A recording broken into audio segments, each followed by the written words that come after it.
kailan nagsimula yung Tokyo Drift? Nagsimula yung Tokyo Drift. Ayun, parang basta nasa isang, nung nagka-PC na, PC, okay. Ay, 1 week. sorry, cut ko man. Excited lang ako kasi gusto ko share, man. Narinig ko to sa isang pera mo yung pinambili ng PC. Tama ba? Sabi, ang narinig ko correct me if I'm wrong, man, na binigyan ka yata ng pera ng someone. Tapos parang pambibili mo yata ng motor, dapat?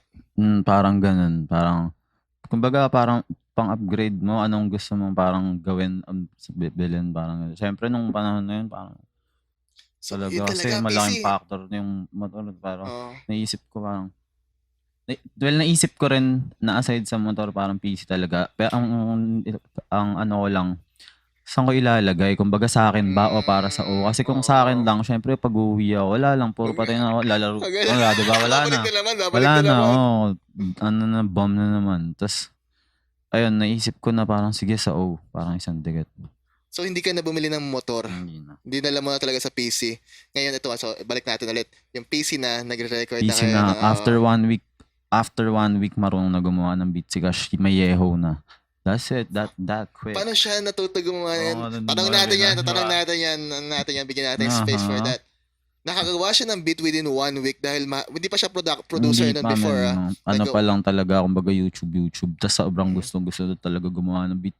Kumbaga dun sa lumang laptop, tinatry na. So syempre, naglalag. FL ba siya? Yung unang nirecord namin ni G pala, yung Ginatang. Ginatang. May music video yun. Big shoutouts kay Jonah pala tsaka kay Judge. Ayun yung mga unang nag-shoot ng music video namin. Natin yan dito. Walang bayad din. Parang bet lang rin talaga nila yung mga ganun. Naniwala yung mga yan, men. Nagawa yung Yeho, tas doon na rin ba yung Tokyo Drift? Doon na sa PC na yan? Lahat hanggang 20 deep hanggang doon ba sa PC? Oh, man. Nalabas na yung Tokyo Drift. Medyo nagkaroon ba to ng... may music video rin yan. Sila rin yung gumawa nun. Hindi na. Kami na to. Tokyo Drift. Uncensored Gallery na to. Big shots kay Uncensored Gallery. Yan, follow nyo yan sa I think this is your daily, Uncensored Gallery. Paano nyo nakilala yun? Ba't kayo binigyan ng music video nun? Uncensored Gallery man day ones. Kumbaga, kumbaga kasama sa plano lahat na parang ikaw yung magiging ganito natin. Kahit hindi pa to popping.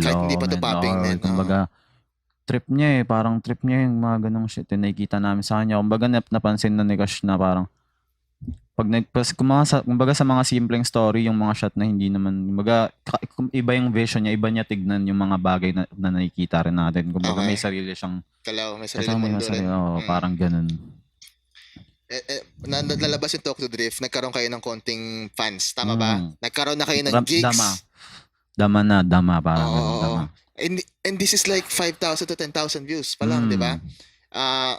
Malaking bagay na yan sa amin. Ito na yung medyo, hindi naman breakthrough pa, pero parang ito na yung medyo nag-push ba sa inyo na uy, ang ganda ng nangyari dito. Tapos, yun yung kasi yung una ko narinig sa inyo, men. Kasi I think you were wearing a Threats shirt nung that time. Kasi mga tropa ko yun, di ba?